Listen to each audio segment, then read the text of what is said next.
Normalement, vous avez dû voir que ça a duré un petit peu plus longtemps que les autres jours, n'est-ce pas? Ouais. C'est le plus long chapitre, je vous rassure, de tout ce que vous lirez cette semaine.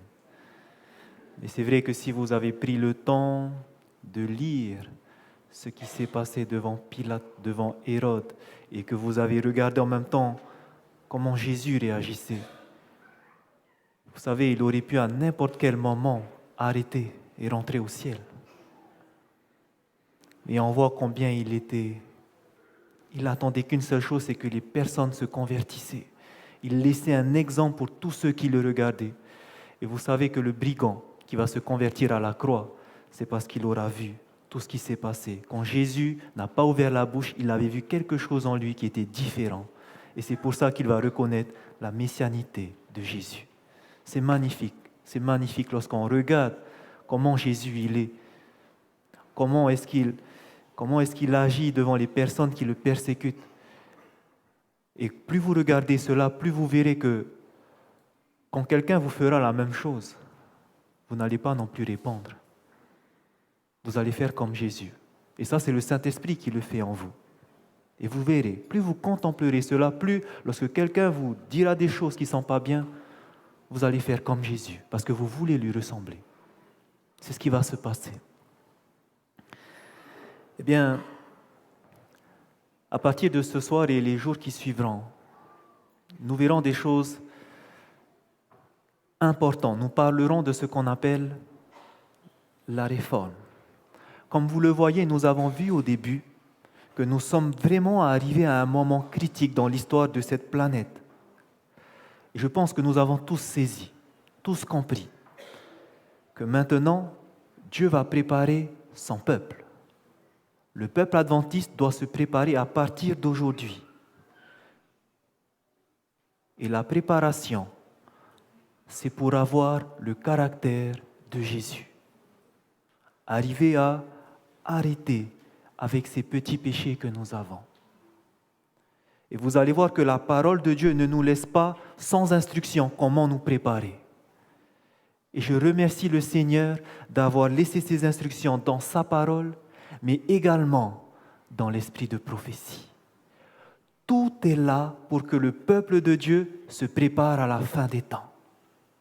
Et personne n'aura d'excuse parce que tout est là. Lorsque vous allez entendre ces messages, vous saurez ce qu'il faut faire. C'est pour cela que nous avons commencé tout d'abord par parler de Jésus. Si quelqu'un n'a pas eu son cœur orgueilleux, écrasé, soumis à Jésus-Christ, les instructions qui vont venir par la suite seront en vain.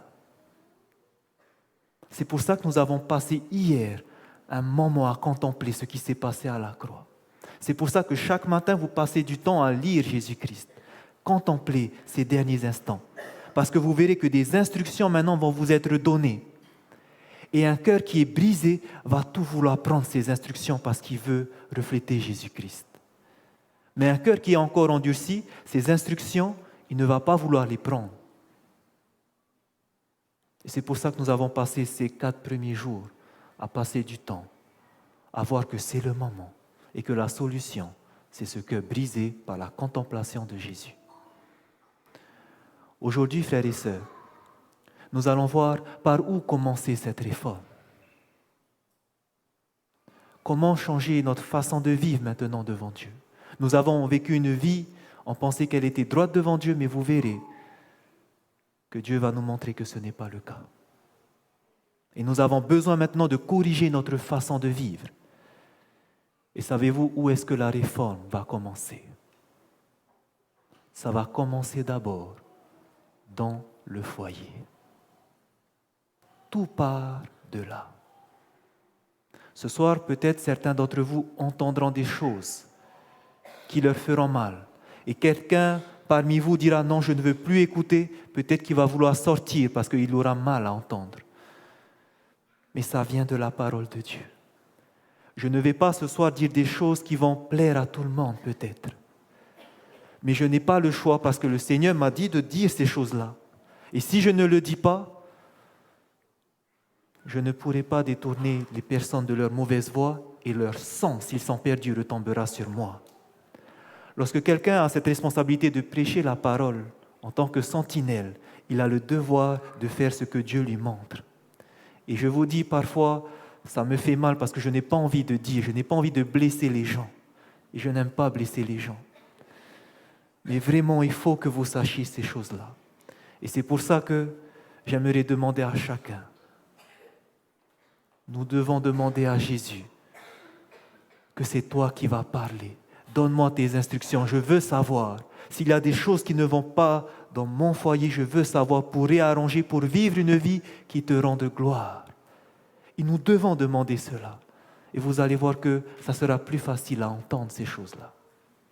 Donc nous allons passer un court moment dans la prière, comme nous faisons chaque soir.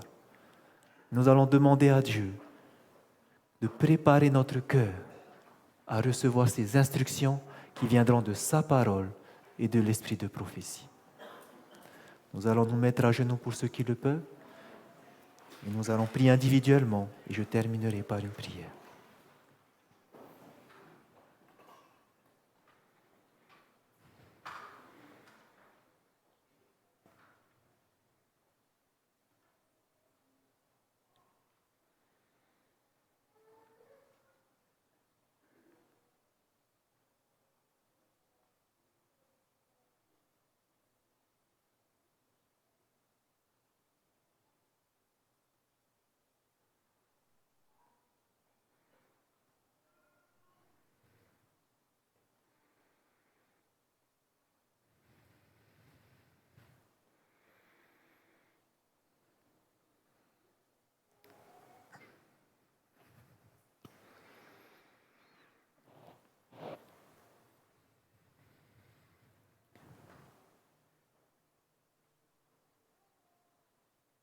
Notre Père qui est aux cieux, Éternel des armées, ô combien tu es bon, combien tu es grand. Nous te louons, Seigneur, nous voulons t'adorer. Nous voulons te remercier d'avoir rassemblé ton peuple ce soir pour entendre tes instructions. Oui, Seigneur, ce soir est une soirée importante car le message que tu as donné à chacun va nous aider à ressembler à Jésus. Je voudrais te remercier pour toutes ces personnes qui ont intercédé pour que ce moment soit favorable à ta parole. Ils sont venus plus tôt. Certains ont prié ce matin en chemin, mais certains se sont réunis et parce qu'ils veulent qu'il y ait ce réveil, cette réforme, ils ont intercédé en ta faveur et je te remercie pour tout ce zèle que tu leur as donné. Car nous savons que cette œuvre doit être dirigée par ton Esprit Saint, pas par les hommes. Et c'est pour cela que nous te disons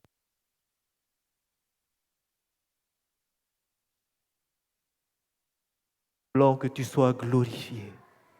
Nous voulons entendre ta parole, alors que nos cœurs soient vidés de toute pensée malsaine. Dispose notre cœur, Seigneur.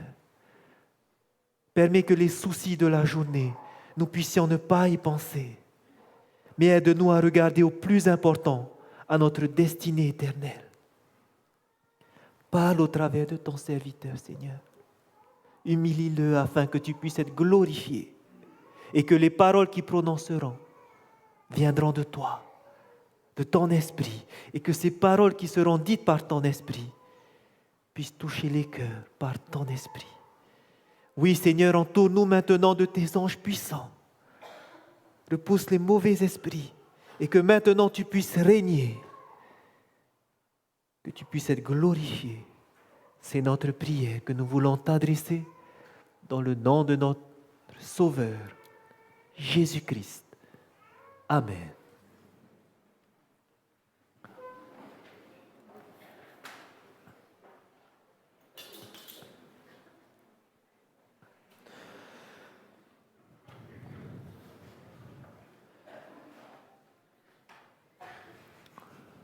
J'aimerais vous dire avant de commencer que le sujet que je vais partager ce soir beaucoup pourraient venir parler à ma place, parce que je n'ai pas une grande expérience dedans. Mais les moindres choses que j'ai lues, dès que je les ai compris, je les ai mis en pratique au plus tôt. Donc tout ce que je vais vous dire, je vais essayer de vous dire seulement ce que je mets en pratique. Je ne vous dirai pas des choses que je n'ai pas expérimentées encore. Et vous verrez que ces choses sont tellement importantes. Pour commencer notre étude, avant de voir ce que nous devons faire dans notre foyer, je vous invite à voir l'importance de cela dans le livre d'Apocalypse. Si vous avez votre Bible, je vous invite à prendre dans Apocalypse chapitre 13. Vous vous souvenez que dans Apocalypse chapitre 13,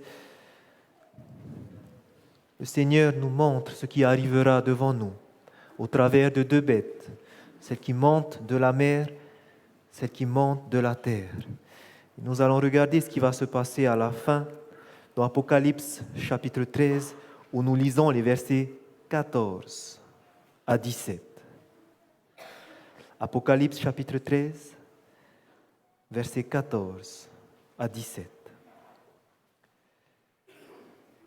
Il est écrit: « Et elle séduisait les habitants de la terre par les prodiges qui lui étaient donnés d'opérer en présence de la bête, disant aux habitants de la terre de faire une image à la bête qui avait la blessure de l'épée et qui vivait.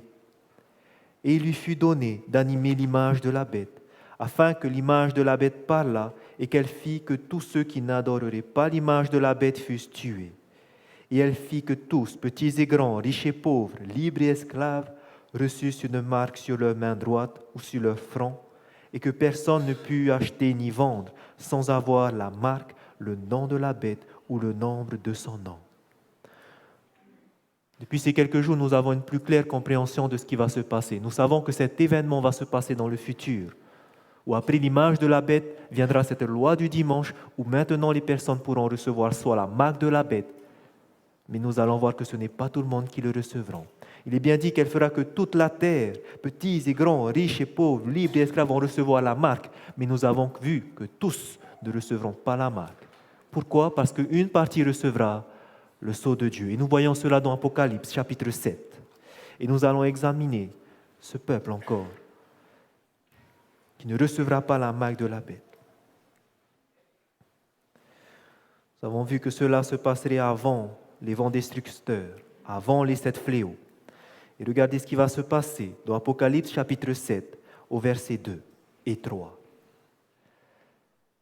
Apocalypse, chapitre 7, verset 2, il est écrit: « Et je vis un autre ange qui montait du côté du soleil levant et qui tenait le sceau du Dieu vivant. Il cria d'une voix forte aux 4 anges à qui il avait été donné de faire du mal à la terre et à la mer. Et il dit: Ne faites point de mal à la terre, ni à la mer, ni aux arbres, jusqu'à ce que nous ayons marqué du sceau le front des serviteurs de notre Dieu. » Ces personnes sont citées au verset 4. Il s'agit des 144 000. Mais j'aimerais maintenant que vous regardez, que vous faites attention. Ces 144 000 sont bien qualifiés. Ils recevront le sceau de Dieu. Et regardez ce qu'on dit sur eux au verset 3. Ne faites point de mal à la terre, ni à la mer, ni aux arbres, jusqu'à ce que nous ayons marqué du sceau le front de qui? Des serviteurs de notre Dieu. Ces personnes qui recevront le sceau de Dieu seront premièrement des serviteurs de Dieu. Ils seront au service de Dieu. Cela nous montre premièrement que lorsque nous nous donnons à Christ, c'est premièrement pour le servir, pour entrer à son service. On ne se fait pas baptiser pour rester assis dans l'église. Nous devons servir Dieu, mais ce n'est pas là où je veux en venir. Ces 144 000, ceux qui recevront le sceau de Dieu, seront des serviteurs. Mais vous allez voir quelque chose d'important, que lorsqu'on parle de serviteurs, Jésus nous précisera qu'est-ce que c'est qu'un serviteur. Lorsque vous allez prendre dans Matthieu chapitre 24, Matthieu chapitre 24 nous parle de ce contexte des signes de la fin des temps. Et Jésus va nous parler en parlant de la fin des temps, de serviteurs. Matthieu chapitre 24. Regardez, lorsque Jésus va décrire les serviteurs avant son retour, au verset 45 à 51. Matthieu chapitre 24, versets 45 à 51. Voici ce qui est écrit. Quel est donc le serviteur fidèle et prudent que son maître a établi sur ses gens pour leur donner la nourriture au temps convenable? Heureux ce serviteur que son maître à son arrivée trouvera faisant ainsi. Je vous le dis en vérité, il l'établira sur tous ses biens. Mais si c'est un méchant serviteur qui dit en lui-même « Mon maître tarde à venir », s'il se met à battre ses compagnons, s'il mange et boit avec les ivrognes, le maître de ce serviteur viendra le jour où il n'y s'y attend pas et à l'heure qu'il ne connaît pas, et il mettra en pièces et lui donnera sa part avec les hypocrites. C'est là qu'il y aura des pleurs et des grincements de dents. Lorsque nous avons lu ce passage, lorsqu'on parle de serviteurs, combien de types de serviteurs nous avons lus? 2. Lorsqu'on parle de serviteurs de la Bible, il y a le serviteur fidèle et prudent. Et au verset 48, il y a le méchant serviteur. Vous allez remarquer que les deux serviteurs attendaient l'arrivée du maître. Vous allez voir par exemple que le serviteur méchant, au verset 48, il est écrit « Mais si c'est un méchant serviteur qui dit en lui-même « Mon maître tarde à venir », ça veut dire quoi? C'est qu'il sait que son maître va venir. Le peuple de Dieu, le peuple adventiste, attend le retour de Jésus. Mais parmi ce peuple, il y a les serviteurs fidèles, le blé. Et il y a les serviteurs méchants, livrés. Et je pense que chacun de nous, nous aimerions savoir, c'est quoi ce bon serviteur fidèle, ceux qui recevront le sceau de Dieu. Pour savoir quel est ce serviteur fidèle que nous devons être pour recevoir le sceau de Dieu, nous devons regarder le meilleur exemple. Et cet exemple-là, nous le voyons dans Éphésiens. Philippiens plutôt. Philippiens au chapitre 2. Nous avons vu que ceux qui recevront le sceau de Dieu seront des serviteurs. Mais Jésus nous dit bien qu'il y a serviteurs et serviteurs. Nous voulons être ce serviteur fidèle. Alors Jésus va nous montrer comment est le serviteur fidèle. Philippiens, chapitre 2, où nous lirons les versets 5 à 7. Il est écrit, Philippiens, chapitre 2, verset 5, « Ayez en vous les sentiments qui étaient en Jésus-Christ, lequel, existant en forme de Dieu, n'a point regardé comme une proie à arracher d'être égal avec Dieu, mais s'est dépouillé lui-même en prenant une forme de serviteur. » Quel est le meilleur serviteur auquel il faudra regarder comme exemple? Jésus-Christ, qui est devenu comme un serviteur. Si nous voulons savoir comment être ce serviteur fidèle, regardons à Jésus-Christ. Et maintenant, je vous pose la question. Lorsque vous pensez à Jésus-Christ en tant que serviteur, à quoi vous pensez? Le serviteur Jésus-Christ, à quoi vous pensez? La Sainte Seine, lorsqu'il s'est agenouillé devant ses disciples, Amen, pour laver leurs pieds, il s'est humilié, Amen, serviteur. Celui qui a servi, certains diront, lorsqu'il a servi les affamés, lorsqu'il a aidé les pauvres, n'est-ce pas? Nous pensons à toutes ces choses qu'il a fait pendant ces 3 ans et demi, n'est-ce pas? Lorsqu'on parle de Jésus en tant que serviteur, on regarde ce qu'il a fait depuis son baptême jusqu'à sa mort, n'est-ce pas? Mais j'aimerais vous poser une question. Avant que Jésus a servi pendant 3 ans et demi après son baptême, où est-ce qu'il a passé le reste de sa vie? Pendant 30 ans, il était dans son foyer. Et si nous voulons savoir la vie d'un vrai serviteur, regardons pas seulement les 3 ans et demi, mais regardez ce qui s'est passé dans toute sa vie et dans sa plus longue partie qui est dans son foyer pendant 30 années. C'est ce que nous dit l'esprit de la prophétie.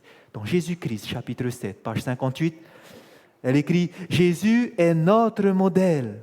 Beaucoup de personnes s'arrêtent avec intérêt à considérer son ministère public. N'est-ce pas ce que nous avons fait à l'instant? On parle des 3 ans et demi où il a aidé, servi.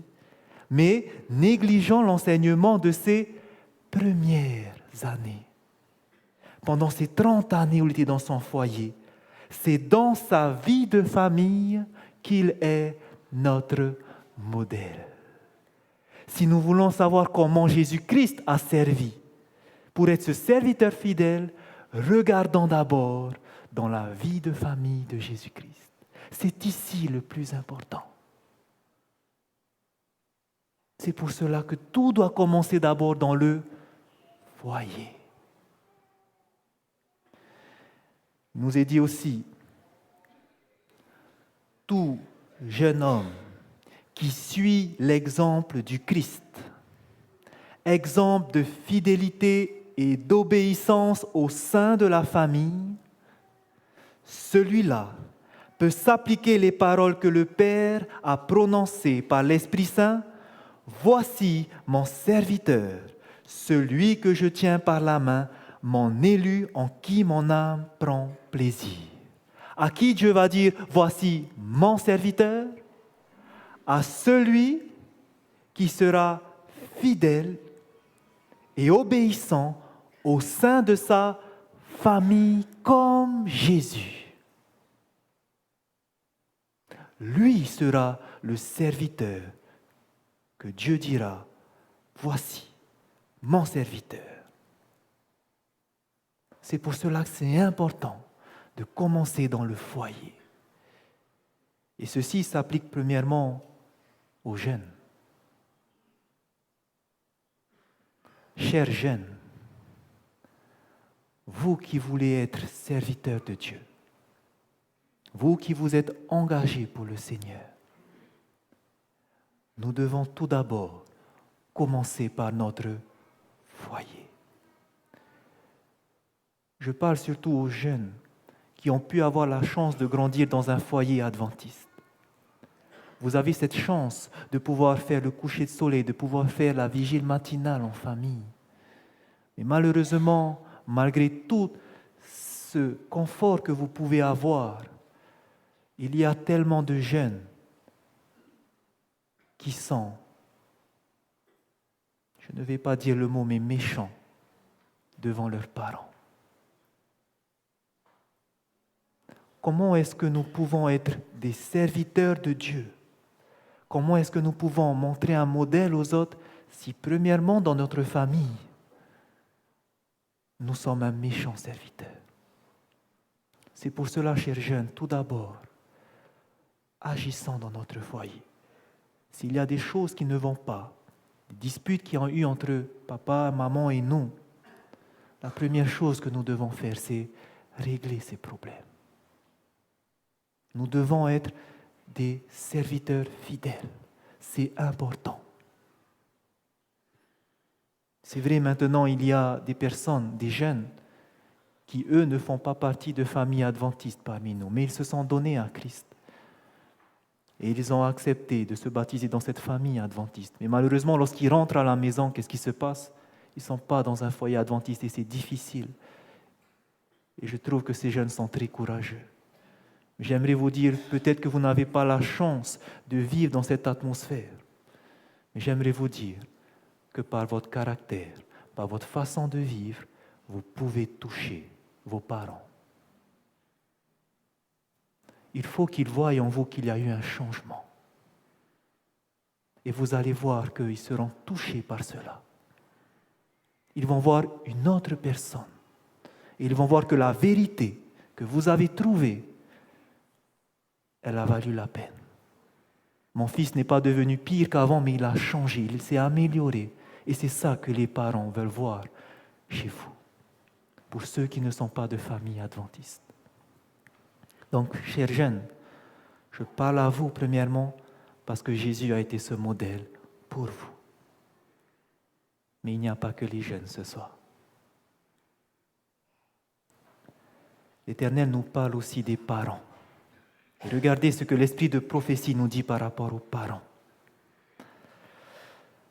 Les premières années de sa vie offrent plus qu'un exemple à la jeunesse. Elles sont une leçon et devraient être un encouragement pour tous les parents. Le cercle de la famille et son voisinage immédiat constituent le premier terrain où doivent s'exercer les efforts de ceux qui désirent travailler au relèvement de leurs semblables. Que nous soyons jeunes, que nous soyons parents, le premier endroit où nous devons travailler, si on veut sauver des âmes, c'est d'abord dans notre foyer. Lorsque j'ai reçu cette vérité, cette belle vérité qu'a l'Église adventiste, je ne pouvais pas parler aux autres si d'abord mon foyer n'avait pas entendu. Et c'est pour ça que je me suis engagé à tout faire pour que mes parents, mon frère, ma soeur puissent comprendre cette vérité. Ils l'ont entendu plusieurs fois. Et malheureusement, le choix revient entre leurs mains. Mais c'est la première chose que j'ai dû faire. C'est la première chose. Et je vous invite, chers jeunes, chers parents, si vous voulez aller parler de l'Évangile, commencez tout d'abord dans votre foyer. Et ça commence par vivre le christianisme. Vivre une nouvelle vie. C'est ça qui va toucher les cœurs. Tout doit commencer par le foyer. Notre premier endroit où nous devons travailler, c'est le foyer. Voici ce qu'elle nous dit dans Ministère de la guérison. Aucune sphère d'activité n'est plus importante que celle qui est confiée aux fondateurs et aux gardiens du foyer. Qui sont les fondateurs et les gardiens du foyer? Les parents. Et elle dit bien qu'aucune sphère d'activité n'est plus importante que celle qui est confiée aux parents. Parmi les responsabilités qui incombent aux hommes, il en est point qui entraîne des conséquences plus étendues et plus décisives que celles qui reposent sur les pères et sur les mères. Frères et sœurs, le plus important, ce n'est pas d'être un évangéliste pour ceux de l'extérieur, mais tout d'abord d'être un évangéliste pour son foyer. C'est très important. Nous devons commencer par là, nous devons vivre d'abord dans le foyer avant d'aller partager dehors. Parce que si vous allez dire dehors et que la personne voit que chez vous, ce n'est pas en ordre, il va se dire, mais à quoi ça sert que je te suis? C'est en vain. Vous n'apportez pas de témoignage concret. Vous n'avez pas vécu cela. Donc tout doit commencer par le foyer. Pourquoi c'est important aussi? Pourquoi c'est tellement important de commencer par le foyer? Frères et sœurs, est-ce que vous savez pourquoi l'Église est malade aujourd'hui? C'est à cause du foyer. L'Église est composée de familles. Et si l'Église est malade, c'est parce que les familles sont malades. Et si les familles sont malades, c'est parce que les parents ne jouent pas leur rôle comme il faut. C'est pour cela que c'est important de commencer par la base, le foyer. Vous savez, souvent vous ne vous rendez peut-être pas compte, mais tout ce que vous faites à la maison, tout ce que vous dites à la maison, il y a vos enfants qui sont en train d'écouter. Il y a des enfants qui sont en train de regarder votre attitude. Et malheureusement, il y a beaucoup de fois où lorsqu'on rentre à la maison, les discussions, et ça c'est, je ne sais pas, mais j'ai remarqué cela dans les foyers adventistes, tournent toujours autour de l'Église, mais ce n'est même pas des choses qui édifient, c'est pour critiquer ce que l'autre a fait. À chaque fois, lorsqu'il y a des discussions au sujet de l'Église, c'est pour toujours dénoncer ce que l'autre a fait. Jamais on dit « T'as vu ce qu'il a fait, c'est tellement bien, gloire à Dieu ». On entend rarement ces choses-là, mais c'est toujours pour dire « T'as vu ce qu'il a fait, il a fait ça, ça, ça ». Et qu'est-ce qui entend ces choses-là? c'est les enfants. Et les enfants, comment ils voient l'église quand les parents ils disent ils sont comme ça, ils sont comme ça? Souvent après on se pose la question, mais pourquoi après nos enfants ne viennent plus? Vous savez, il y a 2 ans maintenant, j'ai rencontré un jeune homme. Je ne vous dirai pas comment il s'appelle, mais c'est un adventiste. Et il est fils de pasteur. Et il était surpris que j'ai été converti et j'ai beaucoup discuté avec lui. Et vous savez ce qui est sorti de sa bouche? De toute façon, les adventistes sont des hypocrites. Et vous savez qu'est-ce qu'il va me raconter? Tu vois, ce pasteur-là, il a fait ça, ça. Tu vois, la mission, il a eu ça, ça. Tu vois, lui, il a détourné ça, ça. Et qui lui a dit tout ça? Ses parents.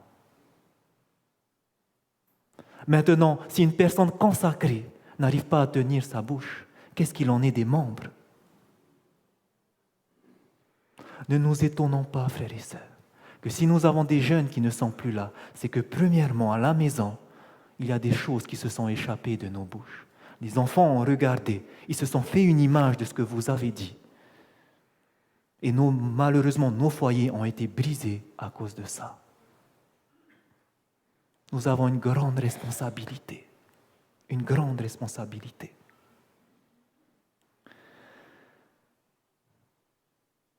La question à se poser est, qu'est-ce que nous devons faire alors?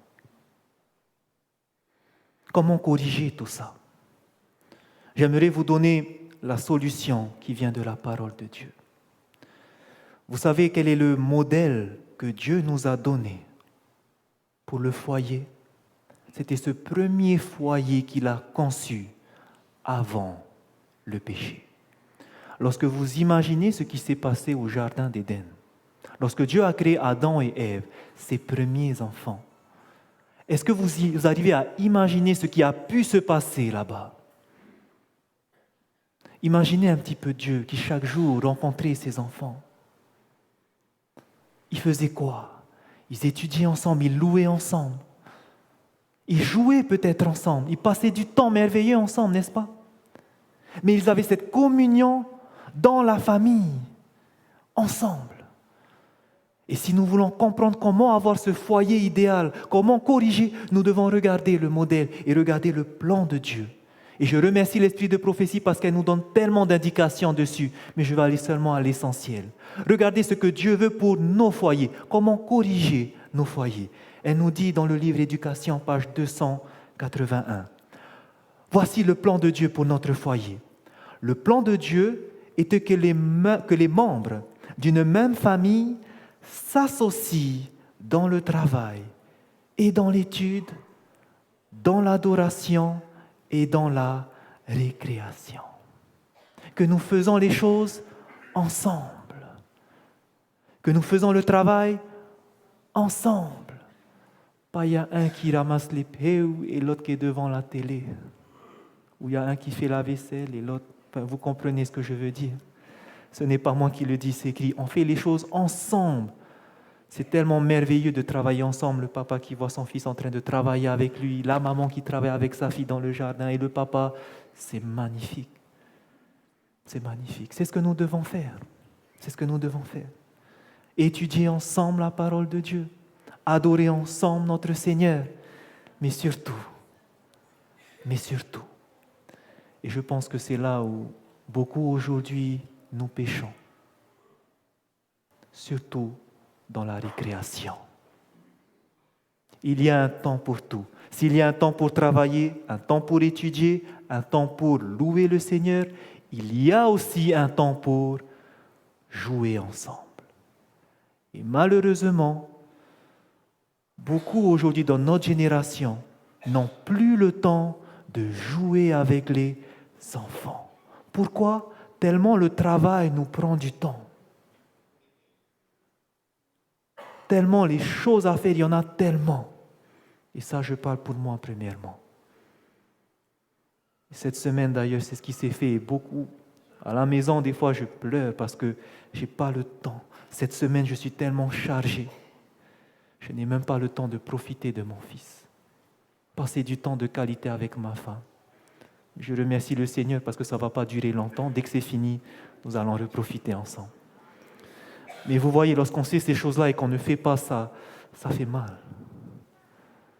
J'en pleure des fois. Je pense à mon fils souvent, tout le temps, à l'école. Mais voilà. Il doit y avoir un temps de récréation. Pourquoi? Pourquoi c'est important de jouer entre nous? Passer du temps ensemble à rigoler. Vous savez, malheureusement, lorsque les parents, tellement ils sont occupés, ils rentrent à la maison, ils n'ont pas le temps de s'occuper de ses enfants. Qu'est-ce que les enfants sont en train de faire? Souvent, on leur dit, va devant la télé. Prends ta tablette. Et là, on les occupe. On est tellement fatigués, on n'a pas le temps de passer avec eux. On préfère les laisser devant ces choses-là. Mais je ne sais pas si vous vous rendez compte de l'erreur qu'on est en train de faire à ce moment-là. Je ne sais pas si vous vous rendez compte de l'erreur qu'on est en train de faire là. Premièrement, un enfant, je parle des petits tout d'abord, un enfant a besoin, physiologiquement, c'est sans besoin, ça fait partie de ses besoins, il a besoin de contact. Il a besoin de contact avec ses parents. Mettre un enfant devant la télé, tout ce qui va absorber, malheureusement, si vous regardez aujourd'hui comment l'industrie des médias est faite, c'est tout fait pour vous détourner de Dieu. Aujourd'hui, dès petits, malheureusement, on place nos enfants devant ces écrans. On place nos enfants devant des jeux. Et vous savez, ce n'est même pas... Dieu n'a même pas besoin de dire, même les païens, les scientifiques païens le disent. Par exemple, dans cet article de Naître et Grandir, ce sont les spécialistes en pédiatrie pour les enfants, la Société canadienne de pédiatrie. Ils ont fait un article, ce sont des scientifiques, et ils ont dit qu'il ne faudrait pas qu'un enfant avant 2 ans soit devant un écran. Parce qu'un enfant a besoin de voir, de toucher, de parler avec ses parents. Entre 2 à 4 ans, moins d'1 heure. Et encore, il précise que les choses qu'on va lui montrer, il faut que le parent soit à côté pour expliquer. Pas que ce soit des choses répétitives où il fait ça, ça, ça. C'est pas ça. Il a besoin que son cerveau se développe. Il a besoin d'interaction, un enfant. 4 ans et plus, moins de 2 heures. 4 ans et plus, moins de 2 heures par jour. Et vous savez, le problème, c'est quoi maintenant? Lorsque ces enfants sont devant ces choses-là, le diable a tout fait pour que ces choses excitent leur sens. Lorsqu'ils voient ces choses-là, ils sont contents. Ça excite leur sens. Ce sont des choses qui sont animées, des dessins animés qui ont plein d'explosions. Ce sont des choses qui excitent leur sens. Ils voient ces choses-là, ça les excite. Ils auront besoin encore de ça la prochaine fois. Ils vont ressentir ce manque, ils auront besoin encore que leur cerveau voit ces choses-là. Et tellement ils seront habitués. Lorsque vous allez passer maintenant à la méditation, il n'y a même pas d'image. Ça ne bouge pas les images, papa. Vous comprenez qu'ils n'arrivent pas après à se concentrer sur des choses simples, tellement on les a donné des choses qui excitent leur cerveau. C'est comme la drogue, c'est la même chose qui se passe. Lorsqu'on a goûté quelque chose qui fait plaisir, on a toujours envie d'avoir plus, plus, plus. C'est la même chose qui se passe dans la tête des enfants. Et nous, malheureusement, on leur a donné cette habitude. Parce qu'on ne prend pas le temps d'être avec eux. Et ça, c'est la même chose pour nos adolescents. Vous savez, si on ne passe pas du temps avec nos adolescents, si nos adolescents ne nous voient pas comme leurs amis, leurs personnes à qui ils peuvent se confesser, s'ils voient papa et maman, ils ne sont pas intéressés à nous, ne vous étonnez pas qu'ils vont aller chercher leurs amis dans le monde, parce qu'eux au moins ils les écoutent. Mais malheureusement, vous ne contrôlez pas qui est-ce qu'ils vont aller rencontrer. Et malheureusement, ils vont rencontrer des personnes qui vont leur détourner complètement de Dieu. Et pourquoi? Parce que nous n'avons pas pris au sérieux de passer du temps avec nos enfants. Nous devons être équilibrés, chaque chose en son temps, mais nous devons surtout prendre le temps de passer, jouer avec nos enfants. C'est le conseil qui nous vient de l'esprit de prophétie. Et voici ce qu'elle dit maintenant. Le rôle du papa. Elle nous précise, le père devait être le prêtre de la maisonnée. Le papa doit être le sacrificateur du foyer. Le sacrificateur, qu'est-ce qu'il faisait à l'époque d'Israël? Il faisait chaque jour cette offrande du matin et du soir. L'offrande du matin et du soir. Qu'est-ce que ça symbolise aujourd'hui dans nos foyers en tant que papa sacrificateur? C'est la prière du matin, le temps de culte du matin, le temps du culte le soir. Et en tant que père, nous sommes ces sacrificateurs. C'est nous qui devons rassembler la famille chaque matin. Priez pour que Dieu bénisse la journée. Priez pour que Dieu répande son sang sur nos enfants, qu'il les protège, qu'ils soient la lumière dans le monde. Et le soir, alors que Dieu nous a protégés, remercions le Seigneur pour cela. Chaque jour, que vos enfants voient que papa prend au sérieux le salut de la famille, que papa ne joue pas avec Dieu, il vit sa foi. Nous devons voir ça chez les pères. Vous savez que Jésus va nous donner 2 exemples de pères, 2 exemples de papa, pour nous qui vivons au temps de la fin. Vous savez qui sont ces 2 exemples? La fin des temps. Lorsque Jésus parlera de la fin des temps, ça sera comme au jour de Noé. Pas seulement comme au jour de Noé, comme au jour de Lot. Vous savez, lorsque vous allez regarder ces 2 personnages, ils ont vécu tous les 2 avant une destruction. Lot, il a vécu avant la destruction de Sodome et Gomorrhe. Noé a vécu avant la destruction de ce monde par les eaux du déluge. Ces 2 exemples parce que nous aussi, nous allons vivre avant la destruction de ce monde pour de bon. Et pourquoi Dieu a choisi ces 2 exemples? Pourquoi Jésus a donné ces 2 exemples? Lorsque vous regardez Noé, qui est-ce qu'il a sauvé des eaux du déluge? Sa famille, sa femme, ses 3 fils et ses 3 belles-filles. Toute la famille a été sauvée. Et lorsque vous allez regarder Lot, qui est-ce qui va faire sortir de Sodome? Il avait une femme, 2 filles et 2 gendres. Et vous allez voir que lorsqu'ils vont sortir, il n'y avait que sa fille qui va rester, ses 2 filles. Et malheureusement, ces 2 filles, peut-être qu'elles sont sorties de Sodome, mais elles vont commettre l'adultère avec le père qu'ils vont donner aux 2 nations païennes. Pourquoi maintenant? Pourquoi ces 2 exemples? Qu'est-ce qui s'est passé? Pourquoi Jésus nous donne ces 2 exemples? Lorsque vous allez regarder dans Genèse, regardons vite fait. Et c'est important de comprendre, surtout en tant que père. Genèse, chapitre 19.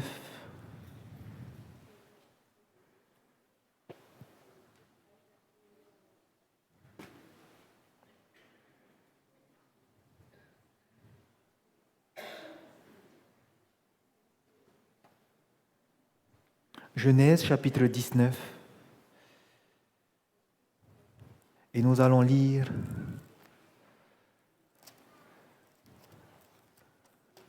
le verset 16. Genèse 19, le verset 16. Voici ce qui est écrit. Regardez bien comment est-ce que Lot va réagir lorsque les anges vont vouloir le faire sortir. Genèse 19, verset 16. Et comme Lot tardait, les hommes le saisirent par la main, lui, sa femme et ses 2 fils, car l'Éternel voulait l'épargner. Ils l'emmenèrent et le laissèrent hors de la ville. Qu'est-ce que vous remarquez? On nous dit que Lot tardait. Il sait qu'il faut sortir, mais il tardait. Et lorsque vous allez comprendre pourquoi il va tarder, vous allez voir dans Genèse 13, lorsqu'ils vont se séparer avec Abraham. Et Lot va choisir d'aller s'installer vers Gomorrhe. Et lorsque vous allez voir au chapitre 14, juste après, vous allez voir que Lot, quand il est parti vers Sodome, il est parti s'installer dans Sodome. Et là maintenant, il est à Sodome. Pourquoi? Parce que vous voyez que Lot, il va petit à petit s'approcher de la ville. Il aime ce monde. Et en tant que papa, nous ne devons pas être dans ce monde, être du monde. Les plaisirs de ce monde, frères et sœurs, ça ne sert à rien. C'est là-haut qu'il faut aller. Ça va périr dans pas longtemps. Donc, premièrement, n'ayons pas un cœur attaché à ces biens terrestres. Mais regardez surtout le deuxième conseil que la parole de Dieu nous dit. Genèse 19, verset 14. Lot sortit et parla à ses gendres qui avaient pris ses filles. Levez-vous, dit-il, sortez de ce lieu, car l'Éternel va détruire la ville. Mais aux yeux de ses gendres, il parut plaisanter. Ça veut dire quoi? Lot est en train de dire quelque chose d'important et ces gens croient qu'il est en train de plaisanter. Ça veut dire qu'ils ont l'habitude que Lot est toujours en train de plaisanter. Est-ce que nous aussi, on plaisante avec la parole de Dieu? Est-ce que nous aussi, on ne prend pas au sérieux la parole de Dieu? Et parce qu'il ne prenait pas au sérieux le salut de sa famille, qu'il ne prenait pas au sérieux la parole de Dieu, parce qu'il aimait plus ce monde, qu'est-ce qui s'est passé? Il n'a pas pu sauver sa famille entière. Mais lorsque vous regardez Noé, qu'est-ce qui s'est passé? Tout son foyer a été sauvé parce que pendant 120 ans, tous d'un commun accord, ils étaient en train de construire l'arche.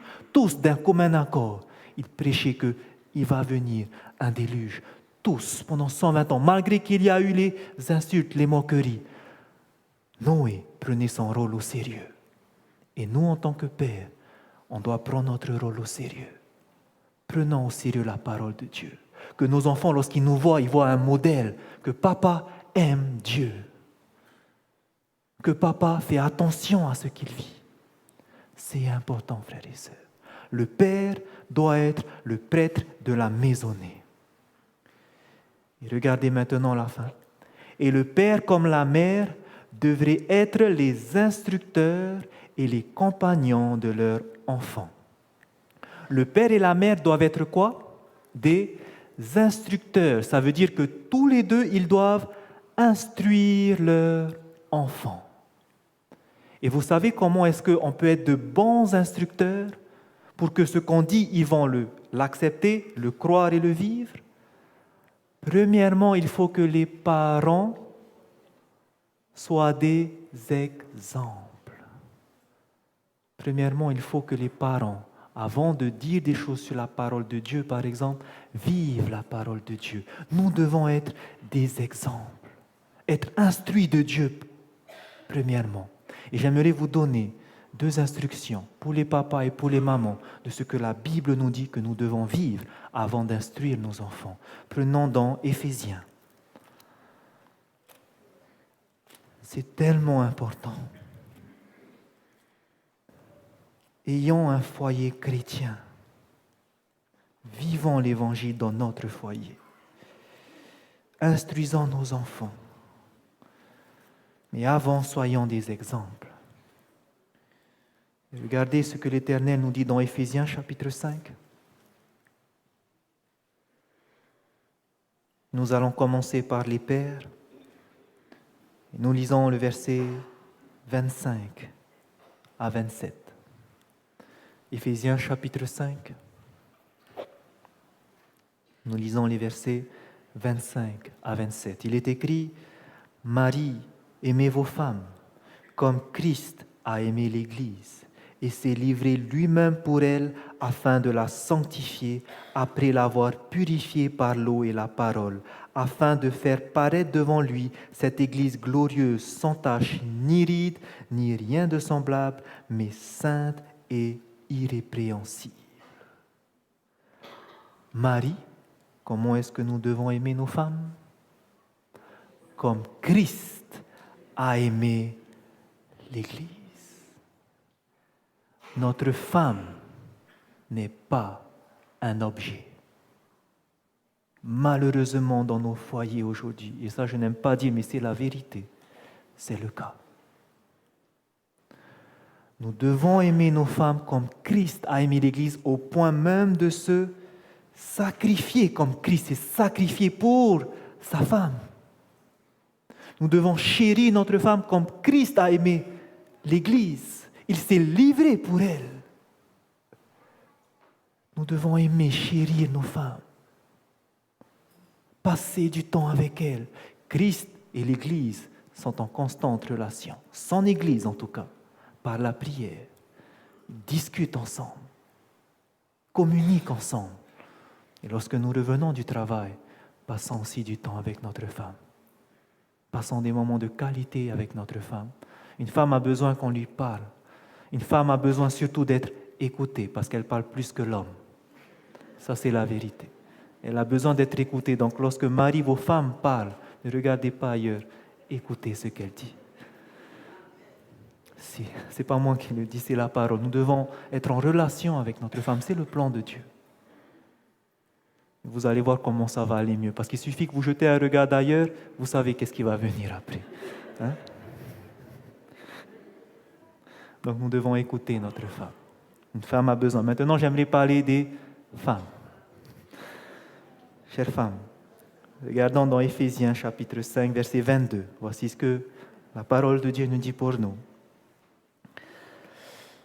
Femmes, soyez soumises à vos maris, comme au Seigneur. Car le mari est le chef de la femme, comme Christ est le chef de l'Église. Regardez bien ici le mot « chef ».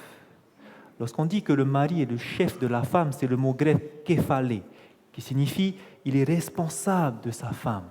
C'est pour ça qu'on dit comme Christ est responsable de l'Église. Donc lorsque on dit que le mari est le chef de la femme, ça ne veut pas dire que la femme est soumise à tout ce qu'il dit, alors que c'est une brute. Non. Parce que l'homme doit aimer sa femme comme Christ a aimé l'Église. Et dans ces conditions-là, la femme, qu'est-ce qu'elle doit être maintenant? Soumise à son mari qui est son responsable. Et maintenant, chère femme, si la femme est soumise à l'homme, est-ce que l'Église insulte Jésus-Christ? Quand vous priez, vous insultez Jésus-Christ? Maintenant, je parle aux femmes. Vous devez aimer être soumises à vos maris. Mais malheureusement, combien de fois on peut voir des femmes qui ne respectent pas leur mari? Bien sûr, il y a l'inverse aussi. C'est pour ça que Marie, aimez vos femmes comme Christ a aimé l'Église. Mais les femmes aussi, il y en a beaucoup qui insultent leur mari. Et j'aimerais vous donner un exemple qui s'est passé au temps d'Ellen White. Et regardez ce qui se passe lorsque vous agissez ainsi. Elle s'appelait Marie. C'est une femme qui était mariée à un homme, je n'ai pas son nom. Mais regardez ce qu'elle va écrire. Elle écrira une lettre à Marie. Et voici ce qu'elle dira. Marie, c'est avec l'affection d'une sœur et d'une mère que je voudrais vous prévenir d'une autre chose. J'ai souvent remarqué sur quel ton de commandement et avec quelle impatience vous vous adressiez à John, c'est son mari, devant les autres. Waouh, c'est ça le pire. C'est pas seulement à la maison, mais devant les autres. Elle n'hésite pas à prendre un ton de commandement autoritaire sur son mari. Marie, plusieurs personnes l'ont aussi noté et m'en fait part. Cela nuit à votre réputation. En tant que femme, souvenons-nous que Dieu nous a voulu soumises au mari. C'est lui le chef du foyer. Et nos opinions comme nos avis et nos raisonnements doivent s'accorder avec les siens si possible. Nous devons, femmes, Ellen White nous dit, nous devons être soumis au mari parce qu'il est le chef du foyer. Et c'est pour ça que là, c'est que les femmes qui sont converties qui vont dire Amen. Mais apparemment, ce n'est pas tout le monde qui dit Amen. Parce qu'on ne veut pas être soumis à notre mari. C'est pour cela, mari d'abord, aimez votre femme comme Christ a aimé l'Église. Parce que souvent c'est ça malheureusement, parce que toi tu ne fais pas, moi aussi je ne fais pas. Mais d'un jour ou l'autre, il faudra qu'un s'humilie. Et c'est celui qui aime plus Jésus-Christ qui va le faire. C'est le cas. Mais sachez qu'une femme doit être soumise à son mari. Et nous ne devons pas insulter notre mari, le rabaisser, que ce soit là devant le monde, mais aussi à la maison. Ce n'est pas seulement le monde qui va voir, mais vous savez qu'autour, il y a des personnes, des anges, qui écrivent ce qui se passe. C'est pour ça que nous avons besoin de rencontrer Jésus-Christ. C'est qu'une femme convertie qui pourra saisir cela. Et certains diront, dans cette citation, il y a bien dit que nos opinions, nos avis, nos raisonnements doivent s'accorder avec les siens, si possible. Donc, si ce n'est pas possible, je ne m'accorde pas avec lui. Je ferai ce que je veux si ce n'est pas possible. N'est-ce pas? C'est ce que certains pourront dire. Mais regardez bien ce qu'elle va dire si ce n'est pas possible. Si ce n'est pas possible que moi et ma femme, le mari veut faire ça, la femme veut faire ça, on n'est pas d'accord, on commence à se disputer. Qu'est-ce qu'il faut faire? Qui on va suivre? Regardez ce qu'elle nous dit. Si ce n'est pas possible, dans le cas contraire, et à moins qu'il ne s'agisse d'une question de conscience, la parole de Dieu donne la priorité au mari. Soyons soumises au chef. Il n'y a qu'une qui est convertie. C'est ce qui doit se faire, frères et sœurs. Pourquoi c'est important? Vous savez, un cœur orgueilleux ne va jamais accepter ça. Mais malheureusement, parce qu'un cœur reste orgueilleux, ou parce que le mari reste encore orgueilleux, jamais quelqu'un va s'humilier dans une dispute. À chaque fois, ça va monter de temps. Et à la maison, ça ne va pas arrêter. Mais vous ne vous rendez pas compte de ce que vous êtes en train de faire. Parce que qui vous regarde encore? Les enfants. Lorsque vous allez parler de l'amour de Dieu, comment il va regarder l'amour de Dieu, le fils, la fille qui entend ça, par rapport aux parents? C'est ça l'amour, papa qui tape maman, maman qui insulte papa. Toute chose que vous faites, on vous regarde, c'est vos enfants. Vos enfants reflètent votre caractère, reflètent ce que vous faites. C'est pour cela que c'est important que si vous voulez que votre famille vive un foyer chrétien, papa et maman doivent d'abord s'humilier. C'est pour ça que c'est important de rencontrer Jésus-Christ. Parce qu'un cœur non humilié, ça ne va jamais fonctionner. C'est important. Si nous voulons que notre foyer soit un foyer heureux, nous devons humilier nos cœurs. Nous devons le faire. Sinon, nos disputes ne vont jamais se régler. Tant qu'il y aura l'orgueil, ça ne va jamais se régler.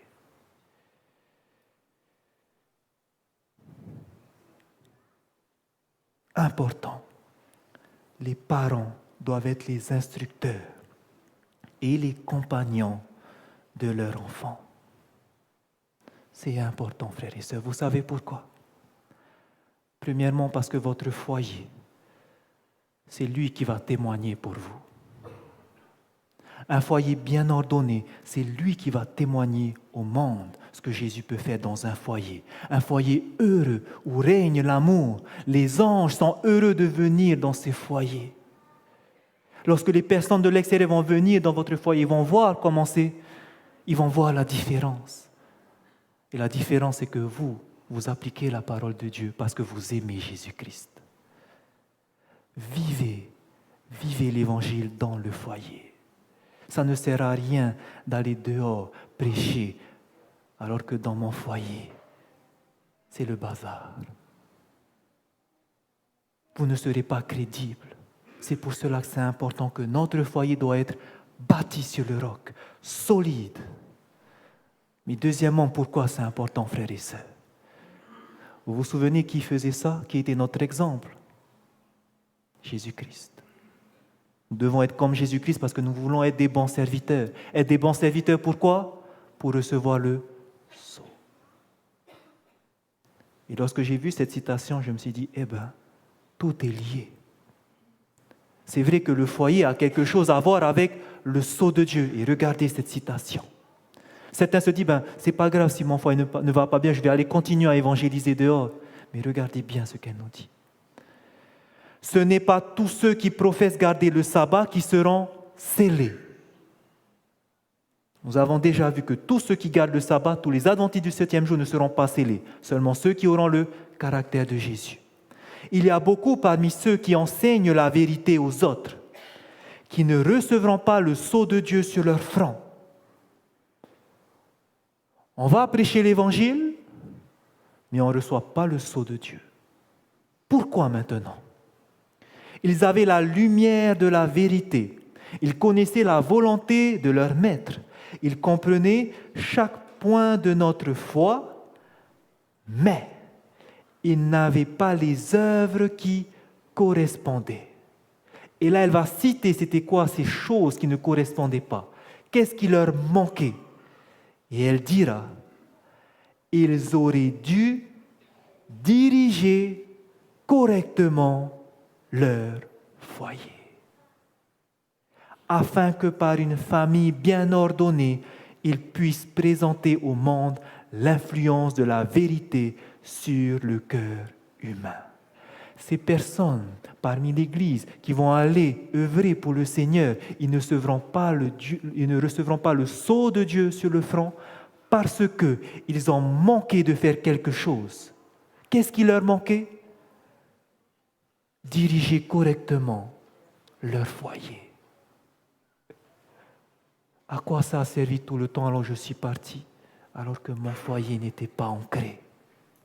Vous comprenez pourquoi c'est important maintenant le foyer? Pourquoi c'est important en tant que peuple adventiste? Parce que aussi notre foyer, qui sera bien ordonné, va montrer au monde l'influence de la vérité sur le cœur humain. On va voir une famille unie en Christ, des personnes qui s'aiment, des parents qui aiment leurs enfants, les enfants qui aiment leurs parents, les frères et sœurs qui s'aiment entre eux. C'est ce que nous voulons témoigner aux gens. Donc ne jouons pas avec ça. Ça a directement un lien avec notre scellement. Nous devons prendre cette décision de mettre en ordre tout d'abord notre foyer. Et nous avons vu comment le faire. Comment le faire. Voici l'avant-dernière citation. C'est le fait de vivre loin du Christ qui engendre la division et la discorde dans les familles et dans l'Église. C'est où la source des problèmes dans la famille? C'est le fait de vivre loin du Christ. C'est à cause de ça aussi qu'il y a les mêmes problèmes dans l'Église. Souvenez-vous, parce que l'Église est composée de familles. Et si les familles ne vont pas bien, l'Église non plus ne va pas bien. Mais où est la source? C'est parce qu'on vit loin du Christ. Qu'est-ce qui se passe quand on vit loin du Christ? Le cœur reste orgueilleux. Le cœur reste orgueilleux. On ne veut pas s'humilier. Il y a des disputes pour rien. Je veux faire ça. Je veux faire ça. Tu ne me diras pas ce que je dois faire. Et les disputes, ça y va, ça y va. À cause de quoi? On est éloigné du Christ. Vous savez ce que l'esprit de prophétie nous dit dans Premiers Écrits. Vous regarderez de chez vous, page 119, paragraphe 3. Elle nous dit que tous les disputes que nous avons à l'Église, ces disputes que nous avons, il y a des serviteurs de Dieu qui sont obligés de venir régler ces problèmes, des pasteurs qui viennent, des anciens qui viennent, et ils écoutent les problèmes, et ils écoutent les problèmes. Ils écoutent les disputes, et ils écoutent les disputes. Et elle dit cela, si seulement on mettait l'orgueil et l'égoïsme de côté, 5 minutes auraient suffi à régler ce problème. Si seulement on mettait l'égoïsme et l'orgueil de côté, 5 minutes aurait suffi à régler ces problèmes. Mais malheureusement, parce que les membres sont inconvertis, c'est la faute de lui, c'est la faute de lui. Et on perd du temps, et les anciens perdent du temps. Les serviteurs de Dieu perdent du temps, alors que ce temps-là aurait pu être utilisé pour aller sauver une âme. Mais à cause de notre état égoïste, orgueilleux, je ne veux pas me rabaisser, on crée des problèmes pour rien. La source alors, c'est quoi? La source pour que les familles soient unies, l'Église puisse s'unir. Puisque c'est le fait de vivre loin du Christ qui fait qu'il y a la division parce qu'il y a l'orgueil, la solution, ça serait quoi? De revenir avec Christ. J'aime cette image que Ellen White nous donne dans Foyer chrétien, page 171. Elle nous dit, si vous tracez un cercle, et que depuis ce cercle, vous tracez des rayons qui partent de la circonférence, donc du tour, vous tracez les rayons. Vous allez voir que ces rayons se coupent. Et ils se coupent tous où? Au centre. Et cette image nous donne la réponse de ce que nous devons faire. Elle nous dit que chaque extrémité représente les membres d'une famille. Et qu'est-ce qui se passe maintenant si ces membres d'une famille se dirigent vers le centre? S'approcher du Christ, c'est s'approcher les uns des autres. Le secret de la véritable unité dans l'Église et dans le foyer ne réside ni dans la diplomatie, ni dans une bonne gestion, ni dans un effort surhumain pour vaincre les difficultés, bien que tous ces éléments aient leur rôle à jouer. Mais le secret dans la véritable unité, c'est dans l'union avec le Christ. Si nous voulons que nos familles puissent se ressouder, le secret, c'est que chacun maintenant aille vers Jésus-Christ. Imaginez que le fils, qui était orgueilleux, qui était méchant vers ses parents, maintenant il décide, je ne veux plus continuer, je veux arrêter, parce que Jésus me demande de le faire. Par amour pour lui, je vais m'humilier devant mes parents. Imaginez maintenant que la maman pareille, elle dit la même chose. Maintenant, j'ai entendu ce que le Seigneur m'a dit. J'ai entendu ses instructions. Il me dit d'arrêter. Je dois être soumis à mon mari. Il faut que j'arrête. Imaginez que le père se dise, oui, le Seigneur me dit, il faut que j'aime ma femme comme Christ a aimé l'Église. Je vais m'humilier aussi. Imaginez que tout ça maintenant, chacun accepte les instructions de Dieu. Qu'est-ce qui va se passer, frères et sœurs? La famille sera unie. Mais il faut que chacun fasse sa part. Je vous disais en introduction que je n'avais pas une grande expérience dedans. Parce que j'ai eu mon foyer, j'ai fondé mon foyer il n'y a que quelques mois avec l'arrivée de notre fils. Mais avant de concevoir sa naissance, nous savons, et je savais, dans quel temps nous vivions. C'était un grand choix de savoir est-ce que nous allons faire un fils, une fille, en sachant que nous vivons ces dernières heures ici. Et ma femme y tenait. Et c'est vrai, en y pensant, nous nous sommes dit, et si nous allons au ciel, il serait peut-être bien d'avoir un troisième avec nous, vivre pour l'éternité ensemble. Mais nous nous sommes dit que si nous allons le faire en considérant ce qui se passe, si nous le faisons, il faudra que cet enfant sera consacré entièrement à Dieu. Et ça, c'est ce que nous avons tenu. C'était dans nos prières. Nous avons voulu que lorsqu'il va naître, que ce soit une fille ou un garçon, et on a su que c'était un garçon, il va être consacré entièrement à Dieu.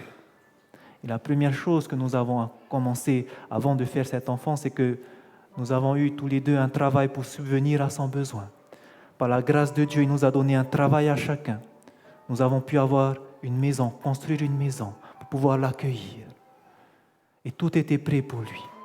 On a pu avoir un foyer où il peut maintenant arriver, parce que nous savons que lorsqu'il va venir, tout sera prêt pour lui pour qu'il soit consacré à Dieu.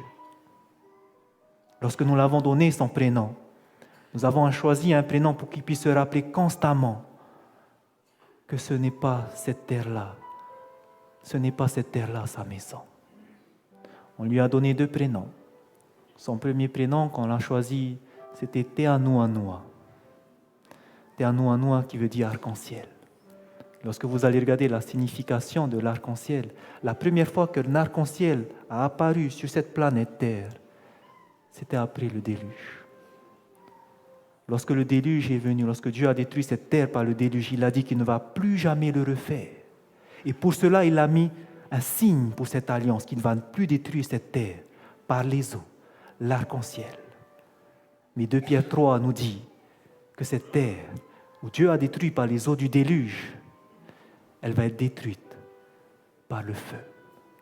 Et lorsqu'il verra cet arc-en-ciel, lorsqu'on l'appelle Teanuanua, il saura, et c'est ce que je veux lui apprendre. Je lui ai déjà dit quand il était petit, parfois je le répète lorsqu'il est avec moi, même s'il ne parle pas encore, mais je lui répète souvent, Teanuanua, tu sais ce que ça veut dire ton prénom? Et je lui parle.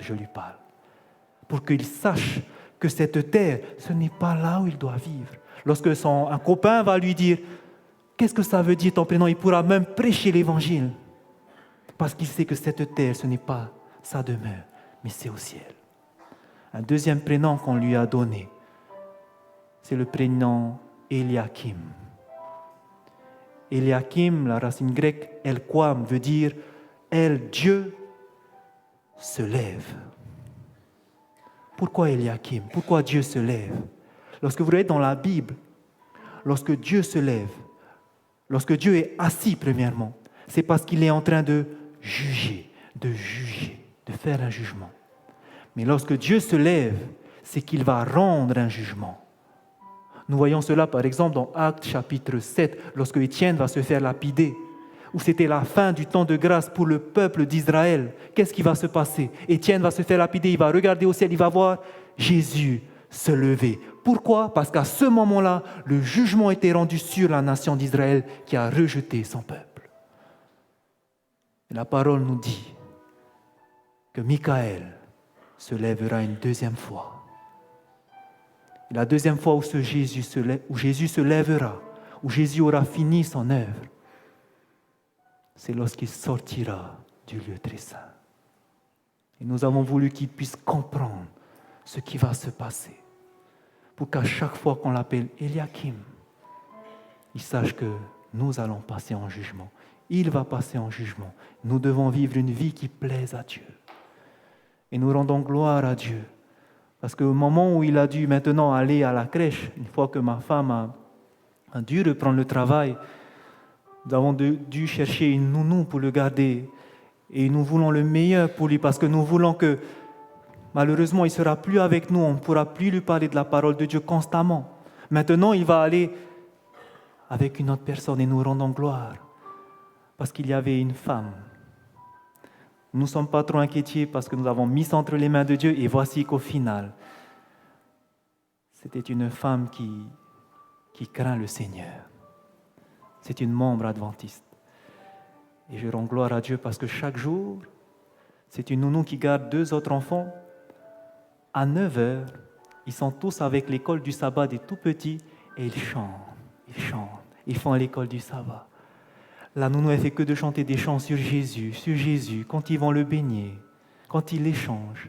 Et ça nous a touchés de savoir qu'on a pu emmener chez cette femme.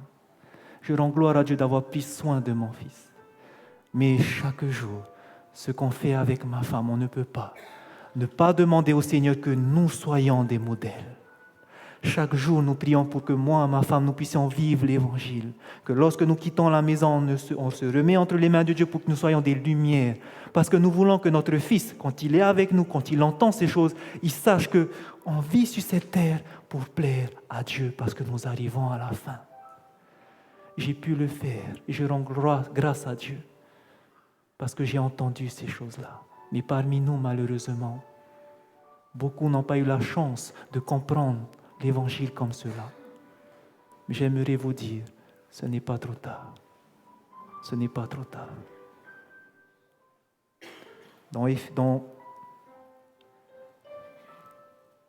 l'Église, Il y a même des personnes qui se sont baptisées et qui malheureusement ne vivent pas dans un foyer chrétien. Une femme qui est baptisée mais le mari n'a pas voulu suivre. Un mari qui s'est baptisé mais la femme n'a pas voulu suivre. Et c'est difficile. Ils n'ont pas eu cette chance de vivre dans un foyer chrétien, d'avoir ce foyer bâti sur le roc. Mais pour ces personnes-là, s'il y en a parmi nous, mari, époux ou épouse, j'aimerais vous laisser cette parole dans 1 Corinthiens 7, verset 14, où Paul dira que la femme sanctifie son mari, que le mari en Christ sanctifie sa femme. C'est-à-dire que par son exemple, il peut toucher son mari. Le mari, par son exemple, peut toucher sa femme. Et même si vous voyez que pour l'instant, vous ne voyez pas le bout du tunnel, c'est difficile, continuez à vivre cette vie en Christ. Ne vous énervez pas, contrôlez-vous, que votre mari voit que vous êtes différent. Que votre mari puisse, ou que votre femme puisse être bénie par votre présence. Faites tout pour le salut de votre prochain. Que ce soit les jeunes aussi. Si vous vivez dans ces conditions, vous n'avez pas la chance d'être dans un foyer chrétien. Vivez une vie qui plaise à Dieu parce qu'ils verront cela. Vous savez, moi, je n'ai pas eu cette chance-là de vivre dans un foyer chrétien. Mes parents étaient chrétiens, mais ils n'ont pas la vérité que Dieu veut leur donner. Et j'ai tout fait pour qu'ils puissent entendre cela. Depuis maintenant 5 ans, je prie pour ça. Je leur ai donné des études bibliques. Je les ai envoyés à plusieurs évangélisations. Et vous savez, mon souhait, c'est que mon foyer, mon frère, ma soeur, mes parents puissent être au ciel avec moi. Et vous savez, depuis 5 ans, je prie constamment pour eux. Constamment. Et je fais chaque jour que mon caractère qu'ils puissent voir ce que la vérité a fait sur moi. Et ils l'ont vu. Mais une chose est difficile encore, c'est la tradition. Et j'ai tout fait, frères et sœurs. Lorsque j'ai entendu que Jean-Noël, ce grand prédicateur, allait venir et qu'il allait faire la même chose qu'il a fait sur Mataya, je me suis dit, Amen, Seigneur, c'est le moment. Combien de temps avant j'ai jeûné pour mes parents? Combien je me suis sacrifié pour eux? Et ma femme me disait, mais pourquoi tu fais ça? Et elle savait. Mais pourquoi? Parce que je voulais qu'ils soient sauvés. Ils ont pu venir, ils ont pu entendre la parole. Mais vous savez comment ça m'a fait mal. Lorsque malgré tout a été clair, net, aucune décision n'est prise. Et vous savez ce qui se passe lorsque la vérité est rejetée? Le cœur s'endurcit. Et là on dit, mais Seigneur, comment ça sera possible? Un grand prédicateur est venu rempli du Saint-Esprit. S'ils n'ont pas entendu ça, comment ça va se faire alors? Mais vous savez, je ne baisse pas les bras. Parce que dans 1 Timothée chapitre 2, verset 4, l'Éternel nous dit qu'il veut que tous soient sauvés, même mes parents. Et si ça ne sera pas par un grand prédicateur, je prie Dieu que ça sera peut-être par leur petit-fils.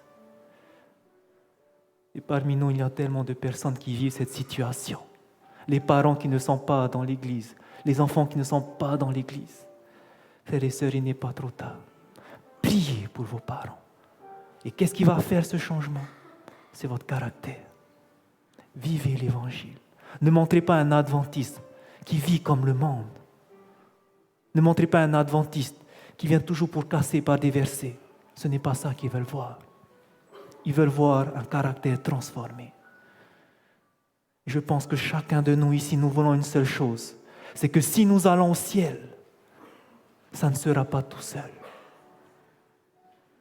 Je pense que chacun de nous, on aura mal de vivre l'éternité alors que ma femme n'est pas là. Mon papa n'est pas là, ma maman n'est pas là. Mon frère, ma soeur ne sont pas là. Je pense que ça va faire du mal à chacun de nous. C'est pour cela que maintenant, frères et sœurs, il n'est pas trop tard. Et pour cela, nous devons prier, jeûner pour eux. Dieu va exaucer. Il trouvera le meilleur moment, le meilleur moyen pour toucher nos parents, toucher nos frères et sœurs, toucher nos enfants, les ramener à la maison. Ça va se faire. Croyez en lui. J'espère que ce soir, nous avons pris conscience que nous devons commencer toute réforme par le foyer. C'est tellement important. Et je prie que ce message a pu être compréhensible pour chacun de nous. J'espère que le Saint-Esprit a pu nous montrer l'importance que nous devons passer par là. Frères et sœurs, je vous remercie à chacun d'avoir entendu et que le Seigneur puisse vous bénir, vous et votre foyer. Amen.